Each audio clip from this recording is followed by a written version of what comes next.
সে আর কি আপনার সে সরাসরি পিছন থেকে যেয়ে আর কি বলে কী করিস, যখনই কী করিস বলে, দেন কী করিস বলার সাথে আমার আপা আর কি লাফ দিয়ে ওঠে। ওঠার পর বলে যে ভাই আপনি আমাকে এইভাবে ভয় দিলেন। হঠাৎ করে আগরবাতি নিভে যায় আর কি, আগরবাতি শেষ হয়ে যাওয়ার পর নিভে যায়। তারা আগরবাতি জ্বালাবে কিন্তু দেখতে পায় কি যে ব্যাসলাইট জ্বলতেছে না, ব্যাসলাইট জ্বলতেছে না, আর হঠাৎ করে টেম্পুর লাইটটাও জ্বলতেছে না। তারা পুরো মহাবিপদে পড়ে যায় যে কী হচ্ছে, যে টেম্পুর লাইট না জ্বলার কাহিনী কি, যে টেম্পু যে জ্বলতেছে না। যখন হাসতেছিল তখন তার মনে ভিতরে একটু ভয় লাগে, বলে ভাবি আপনি হাসতেছেন কেন। পরে এখন দেখে কি সে 2 সেকেন্ড হাসলে 2 সেকেন্ড কান্না করে আর কি, সে হাসি কান্না মিক্স করতেছে।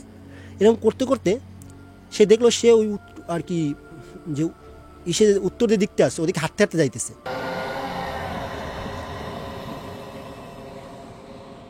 ঘটনাটা ছিল 2005 সালের দিকে। সো তখনও আমাদের গ্রামে আর কি আমাদের বাড়িতে তেমন কারেন্ট আসেনি। সো বলতে গেলে একটা পাড়া একটা গ্রাম ছিল আমাদের। আচ্ছা।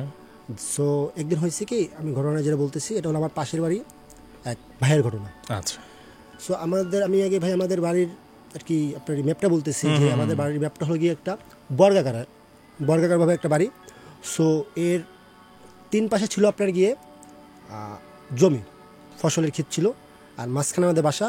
আর আপনি গিয়া আর যে পশ্চিম যে সাইডটা ছিল ওই সাইডটা ছিল আপনি গিয়া এই যে আমাদের পদ্মা সেতু হয়ে গেছে সেই মেন রোডটা। ওকে। সো ঘটনা বলতে আমাদের বাড়ির ভিতরে ঢোকার পরে আর কি যে ঘরগুলো যে সিরিয়ালগুলো আছে পরস্পর 4টা ঘর সিরিয়াল অনুযায়ী, পরস্পর 4টা ঘর দক্ষিণের দিকে সিরিয়াল অনুযায়ী। আচ্ছা। সো এর 4টা ঘরের ঠিক মাঝামাঝি অবস্থায় ঠিক আপনার গিয়া উত্তর দিকে পিছন সাইডে একটা ঘর আছে। সো যে ঘটনাটা তো মূলত সেই ঘরটাকে কেন্দ্র করে। সো যেটা হয়েছে আমাদের একটা ভাই ছিল, তার নাম ছিল Mohammad W Howlader. So W ভাই একদিন আর কি সে আর কি একটা গাড়িতে আর কি কন্ট্রাক্টারি করতো। সো ডাবলু ভাই গাড়িতে কন্ট্রাক্টারি করতো। একদিন সে কন্ট্রাক্টারি শেষ করে বিকালের দিকেতে আর কি আপনার গিয়া বাড়িতে ফিরে সে দেখতে পায় যে তার আম্মু বাসায় নেই। সো সে যখন দেখতে পায় যে তার আম্মু বাসায় নেই তখন সে চলাচলি আমাদের ঘরে চলে আসে। আইসা আমাদের ঘরে দেখে বদ্ধ করা, দেন সে আমাদের রান্নাঘরে যায়। রান্নাঘরে যেয়ে দেখে কি আমার বোন রান্না করতেছে। সো ভাই এমন একটা কিছু হয় না যে ধরেন গিয়া রান্না করতেছে কেউ একজন, হঠাৎ করে যদি তার পিঠে হাত দেয় বা একটু চিৎকার দিয়ে ওঠে যে কী করিস এরকম কিছু একটা বলে, তাহলে ওই লোকটা একটু আর কি আতঙ্কে পড়ে যায়। দেন ও করছে কি আমার বোন দেখতেছিল যে রান্না করতেছে, আমার বোনকেও রান্না করতে দেখে ডাবলু ভাইয়া সে আর কি আপনার সে সরাসরি পিছন থেকে যেয়ে আর কি বলে কী করিস, যখনই কী করিস বলে, দেন কী করিস বলার সাথে আমার আপা আর কি লাফ দিয়ে ওঠে।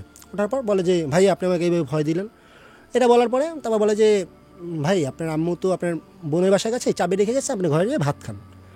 সো ভাই যেটা হয় তারপর আর কি সে চাবিটা নিয়ে যখন দিয়ে আর কি ফার্স্ট ঘরের তালাটা খুইলা ফার্স্ট আপনি যে ডোরটা ওপেন করে, দরজাটা যখনই খোলার পর সে দেখলো 4 থেকে 5 বছর একটা বাচ্চা ওই ঘর থেকে দৌড় দিয়ে বের হয়ে আসছে।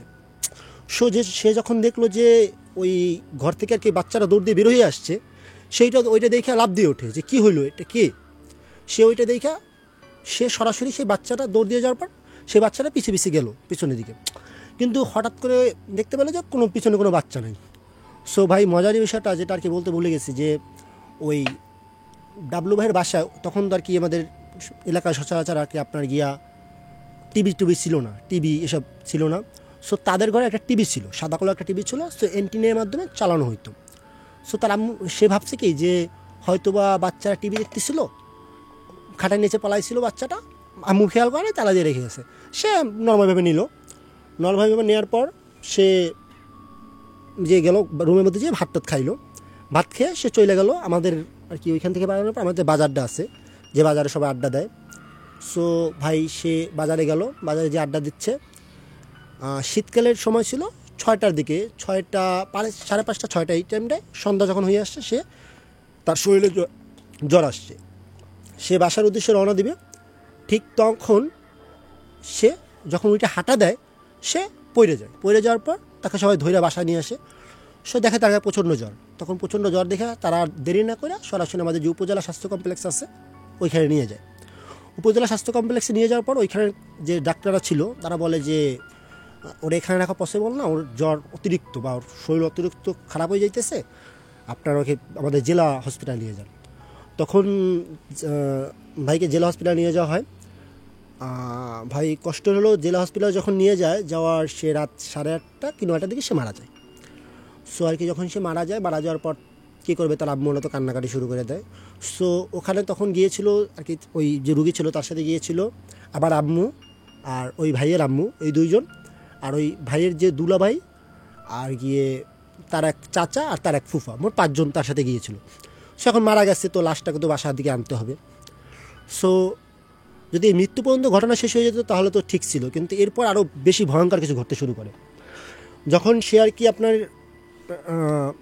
লাশটা আনার জন্য, তখন আর কি আমাদের ওদিকে ওইভাবে আর কি অ্যাম্বুলেন্স কিংবা ধরুন অন্য সব গাড়ি যানবাহন পাওয়া যেত না, সুতরাং তারা তখন একটা টেম্পু আর কি ঠিক করে, টেম্পুটা ঠিক করে নিয়ে আসে কিসের জন্য, যে ওই লাশটা বাড়িতে আনবে। দেন তারা টেম্পুটা ঠিক করে নিয়ে আসে। সো ভাই আগে বলে রাখি যে আমাদের বাসা থেকে আপনার টেম্পুটা আর কি, আমাদের বাসা থেকে ওই জেলা যে স্বাস্থ্য কমপ্লেক্স ছিল ওটা 25 কিলোমিটার মতো দূরে। সো তারা নর্মালভাবে ওঠার পর ওই যখন আর কি লাশটাকে শোয়াই রাখে, তখন যে পা দুইটা দেখতেছিল তারা আর কি একদম নড়তেছিল। তখন তারা আমাদের যে ফুফা ছিল ওই গাড়িতে, সে করছে কি, তার একটা মাফলার ছিল, মাফলার দিয়ে ওইটা পাটা আর কি শক্ত করে বেঁধে রাখে, শক্ত করে বেঁধে তারপর তারা আগরবাতি জ্বালিয়ে আল্লাহর নাম নিয়ে রওনা দেয়। সো রওনা দেওয়ার পর তারা ধরেন গিয়া কিছু দূর আসতে না আসতে তারা দেখতে পায় যে ওই পা তারা শক্ত করে পা বাঁধছিল, কিন্তু বাঁধার পরও তারা দেখতে পারে কি যে ওই পায়ে বাঁধনটা নাই, মাফলারটা খুইলা পইরে আছে, মানে মাফলারটা আপনার সরাসরিভাবে খুইলা আর কি ওই যে টেম্পুটা পইরে আছে। তারা প্রথমে এটা ভাবছে হয়তো বা খুলতে পারে, তারা আবার বাইরে দেয়, কিন্তু ঠিক এইভাবে 4-5 বার বাঁধার পরও কোনোভাবেই আর কি ওইটা দেখতে পায় যে কোনোভাবে আর কি ওই বাঁধনটা থাকছে না। এটা দেখার পর তারা তো পুরো ভয় পেয়ে যায় যে কী হচ্ছে, এরকম হওয়ার কারণটা কি। দেন তখন ভাই ছিল আপনার জিয়া অন্ধকার টাইম আর কি, যখন আর কি অন্ধকার টাইমে ছিল, অবশ্য ওই টাইমটাই ছিল যখন চাঁদ না ওঠে, ওই অন্ধকার যে সিজনটা থাকে ওই সিজনটা ছিল। সে যখন নিয়ে আসতেছিল তখন হঠাৎ করে আগরবাতি নিভে যায় আর কি, আগরবাতি শেষ হয়ে যাওয়ার পর নিভে যায়। তারা আগরবাতি জ্বালাবে, কিন্তু দেখতে পায় কি যে ব্যাসলাইট জ্বলতেছে না, আর হঠাৎ করে টেম্পুর লাইটটাও জ্বলতেছে না। তারা পুরো মহাবিপদে পড়ে যায় যে কী হচ্ছে, যে টেম্পুর লাইট না জ্বলার কাহিনী কি, যে টেম্পু যে জ্বলতেছে না, টেম্পু লাইট না জ্বলার কারণটা কি। দেন তারা কিছু না পেরে ছোটো একটা টর্চ ছিল তাদের কাছে, যে ওই টর্চটা মেরে কোনোভাবে চলতেছে। তখন ওই ড্রাইভার এবং যে ড্রাইভারের সাথে ছিল সে সহ ওই গাড়িতে যারা ছিল টোটাল দেখতে পায় যে কোনো একটা কালো এক অবয়ব, অনেকগুলো অবয়ব ওই গাড়ির দিকে দূর থেকে ধেয়ে আসতেছে। হঠাৎ করে ওই আপনার গিয়ে যেভাবে প্লেন ল্যান্ড করে, উড়োজাহাজ যেভাবে ল্যান্ড করে ওইভাবে ল্যান্ড করে মনে হলো যেন তারা ওই উপর দিয়া মাটির উপর পড়তেছে। হঠাৎ করে যখন ওই যেখানে পড়তেছে ওই পর্যন্ত গাড়িটা যাওয়ার পর একটা বিকজ আওয়াজে গাড়ির সামনের চাকাটা পাঞ্চার হয়ে যায়। সো তারা লাশ নিয়ে পড়ে যাওয়া অবস্থা হয়ে যায়। দেন একটা গাছের সাথে আর কি টেম্পুটা বাঁধার পর তারপর তারা ওই টেম্পুটা যখন বাঁধে তারপর তারা দেখতে পায় যে চাকা আর কি পাঞ্চার হয়ে গেছে। সো তারা ওখান থেকে আরও আসতে প্রায় 20-25 মিনিট লাগবে, আরও সাথে লাশ। তখন তাদের মনে পড়লো যে ওইখানে তাদের এক আত্মীয় বাসা আছে। তারপর আমার আম্মু আর ওই আমার এক মামা ছিল, তারা দুজনে গিয়ে ওইখান থেকে একটা ভ্যান নিয়ে আসে আর কিছু লোক নিয়ে আসে, যেরকম খারাপ কিছু ঘুরতেছে আমাদের সাথে চলো তোমরা। তারপর ধরুন 15-20 জনের মতো মিলে তারা লাশটাকে বাড়ির দিকে নিয়ে আসে। তখন আনুমানিক 10টা বাজে। যখন লাশটাকে না ঘরের ভিতরে রাখা, গ্রামের ঘর সচরাচর ভাই, গ্রামের ঘরগুলো কাঠের হওয়ার কারণে আর কি ধরেন 1 হাত বা আধা হাত একটু উঁচু হয়, যার কারণে আর কি নিচ দিয়ে ফাঁকা থাকে। যারা কাঠের ঘর দেখছেন বলতে পারবেন। সো হঠাৎ করে দেখতে পায় যে তারা যখন আর কি কিছু লোক আর কি কোরআন শরীফ পড়বে বলে ঘরের ভিতরে ঢুকছে, কিছু মহিলারা লাশের পাশে বসে কোরআন শরীফ পড়বে।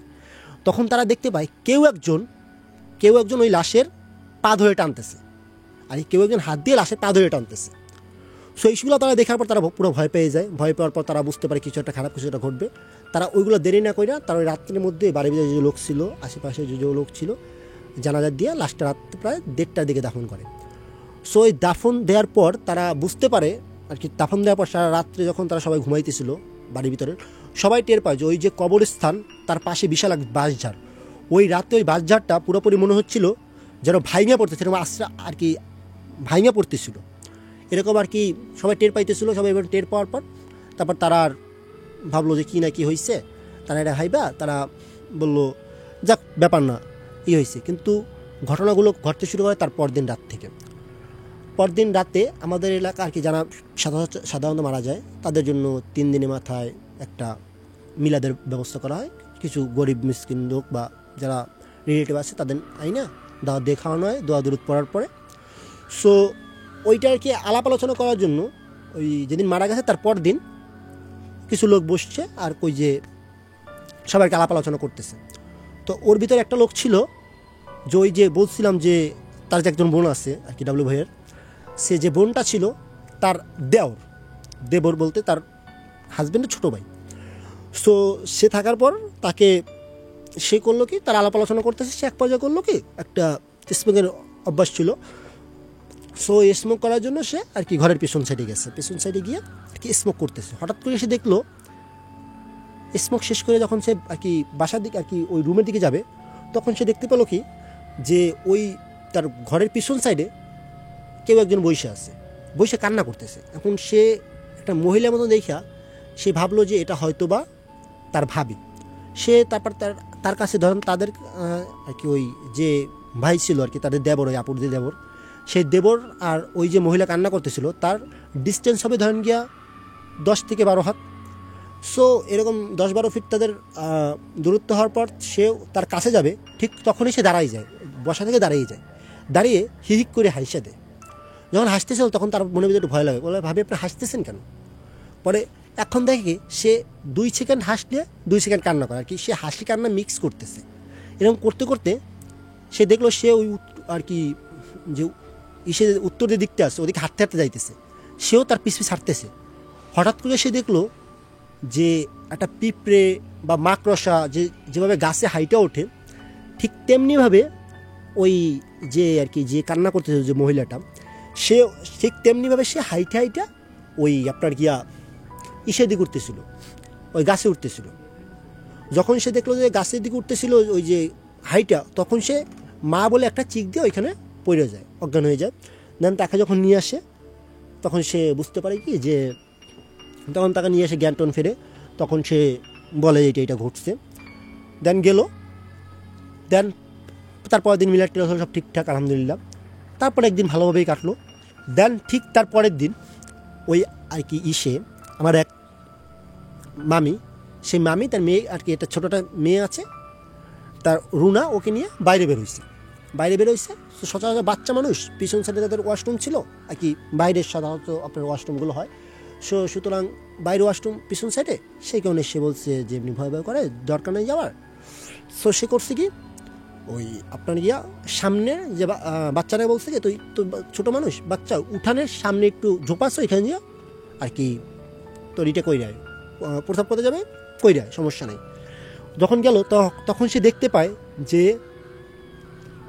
দূর থেকে, মানে আমাদের বাড়ির দক্ষিণ সাইডে তো জমি, সেই জমি থেকে কোনো এক অবয়ব আস্তে আস্তে এদিকে আসতেছে। তখন ওইটা যখন সে দেখে, সে একটা চিৎকার করে সে পড়ে যায়। তখন তো বাড়ির লোকজন উঠে যায়, কি হইলো। তখন সবাই এসে দেখে যে শোয়া। পরে রুনা পাশে বসে কান্না করতেছে, কি হয়েছে? পরে বলে কিছু না। পরের দিন সকালে সে বলতে থাকে যে আমার সাথে এটা ঘটছে। এটা যখন সে বলার পরে সে তারপরের দিন ওদিনের তেমন কিছু হলো না। তারপর দিন সকালবেলা যখন কাহিনী বললো, তখন ওই মামির যে হাজব্যান্ড, ওই মামা ধান ভাঙাইতে গেছে। সাধারণত আমাদের মিলে ধান ভাঙাইতে যায়, সারাদিন কারেন্ট ছিল না। সে ধান ভাঙাইয়া রাত 10টার দিকে বাসায় আসে। সো সে 10টার দিকে বাসায় আসে। সো আমাদের বাড়ি ঢুকতে অল্প একটু আর কি রাস্তা আছে, কিন্তু রাস্তা দিয়ে কি ভ্যান ঢুকাতে পারে না। সাধারণত ভ্যানে ধান নিয়ে আসছে, ভ্যান ঢুকাতে পারে না। সে করছে কি, সেই ভ্যান লাগে বলছে ভাই এক মিনিট এখানে দাঁড়ান, আমি 3টা বস্তা আমি একটা বস্তা করে রাইখে আসি, আপনি ভ্যানের কাছে দাঁড়ান। সো সে যখন একটা বস্তা নিয়ে আর কি বাড়ির ভিতরে ঢুকলো, মুভ করলো, যে বাড়ির পথের দিকে মুভ করলো, সে দেখতে পেলো যে কেউ একজন ওই রাস্তা দিয়ে হাঁটতেছে, তার সামনে একটু সামনে দিয়ে সে হাঁটতে, সাদা কাপড় পরা। সো সে ভাবলো এত রাতে কী হাঁটতেছে। সো সে দেখলো হাঁটতে যাইতেছে, সে করলো কি তার বাম পাশে হাইটে আসার রাস্তার বাম পাশে তার ঘরটা, সে আস্তে করে ঘরের পাশে দিয়ে ওইটা আর কি রাখছে, বস্তাটা রাখছে। রাখার পরে যখন বস্তাটা ঘরে রাখা সে গেল ওদিকে খুঁজতে যে কে আসলো, চোর নাকি অন্য কিছু। সো সে এইটা দেখার জন্য আর কি ওই পুরো বাড়িটা খুঁজলো, কিন্তু কোথাও কোনো মানুষের খোঁজ পাইল না যে কে আর কি ওই হাইটে গেছিলো।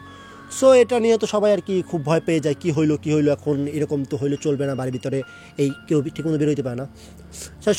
সে এইটা নিয়ে খুব আর কি ভয় পাইতে শুরু করলো যে কী করা যায়। এখন বাড়ির ভিতরে সবাই চিন্তা পড়ে গেলো যে কী করা যায়, এরকম যদি হইতে থাকে তাহলে বাচ্চারা ভয় পাবে, আমাদেরও একটা সমস্যা হতে পারে।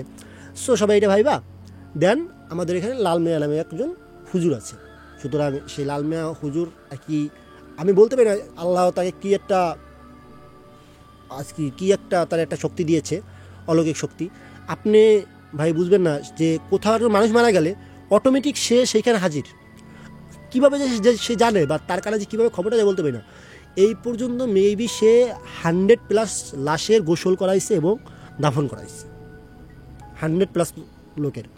দেন যা হোক, তাকে বলা হয় যে আপনি আমাদের বাড়িটা সাইডে দেবেন আর কি, চারিপাশে সাইডে টুয়ে দেবেন, আর কিছু কী লাগবে বলেন। তারপর সে বিভিন্ন সরঞ্জাম দিল যে এরকম এই সরঞ্জাম লাগবে, আর 4টা হুজুর মানে 4টা মাদ্রাসায় ছাত্র তার সাথে থাকতে হবে। সো যা হোক ভাই, আমি আগে আমার বাড়ির এই যে আপনার এই ম্যাথটা বলেছিলাম। সো ফার্স্ট যখন আর কি আপনার পশ্চিম দক্ষিণ সাইডটায় এক কর্নায় যে যখন আর কি কিছু ইট পুতলো আর কি যেন দিল, দিয়ে সে পুইটা রাখলো, রাইখা ওইখানে বসে আজান দিল, আরও কি দোয়া দুরুদ পড়লো, পড়ে চলে আসলো। তারপর ওইটা কমপ্লিট কইরা আপনার গিয়া উত্তর পশ্চিম সাইড যেটা উত্তর পশ্চিম সাইডে যে ওটা ওই সেম কাজটা করলো। তারপর যখন ভাই আর কি ওই হুজুর লালমিয়া যে নানু আর কি, নানা বলে রাখি থাকে, লালমিয়া নানা যখন আর কি আপনার গিয়া ওই ই সাইডটায় গেছে, আপনার যে উত্তর পূর্ব সাইডটায় গেছে, ওই সাইডটা যখন সে ওই কার্যক্রম চালু করতেছিল ভাই, তখন আপনার যে দক্ষিণ পূর্ব সাইডটা আছে ওই সাইডটায় মনে হইতেছিল যে ওই বাঁশঝাড় যে সাইডটা মূলত কবরস্থান, ওই সাইডটায় ওই বাঁশগুলো ভেঙে যেতেছে, আর ওই পাশে জমি মনে হচ্ছে ওই পাশে ঝড় বয়ে যেতেছে। সো এইটা সবাই লক্ষ্য করলাম, আমিও ছিলাম বাচ্চা, আমি তখন হয়তো আপনার 7 কি 8 বছরের খবর রকমের।